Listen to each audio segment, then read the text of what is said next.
د دې ټولو هدف دا و چې اسلامي نظام او اسلامي امارت اول به په ځانونو تطبیق کو بیا په ملت تطبیق شي. لہذا امیر المؤمنین حفظه الله ورعاه تقریبا 2 کاله کېږي د جهاد په وخت کې دا یو فرمان ابلاغ وکړه چې مجاهدین چې هر ګروپ چې وي او هر دلګۍ چې وي مجاهدین طالبان مجاهدین ملت د شریعت د اصول مطابق دی سیرت او صورت برابر کی او د رهبریت او د مشرتابه امر بالمعروف ته هدایت داده چې ټول مجاهدینو ته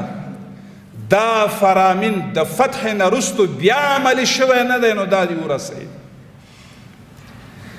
اوس څوک دا نشي ویلی چې موږ خبر نه وو.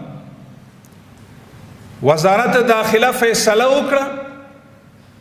چې هغه څڼې د اسلام د شریعت د سنتو نه خلافي بایومیټریک به نه کېږي. نو د مشرتابه هم دغه فیصله ده. نو لہذا موږ او تاسې مسئولیت او مکلفیت دا ده چې فرامین اول عملی کو تطبیق کو امر بالمعروف محتسبینو سره همکاري وکړو. نو امر بالمعروف د امیر المؤمنین حفظه الله ورعاه د طرفنا اول اهم فالاهم حجاب فرض او په دغه فرمان کې په طرحه کې دا لیکل شوی چې دا کشور ما 99% خواهرها و مادرای ما محجوبات و مستورات هستند خو 1% ما اوس چې 1% پاتې شو د اسلامي امارت دا غواړي دغه 1% بې حجابي د یرغلګرو د طرف نه فکري یرغل شوی و دا یې کنټرول کړي. د سریالونو د لارې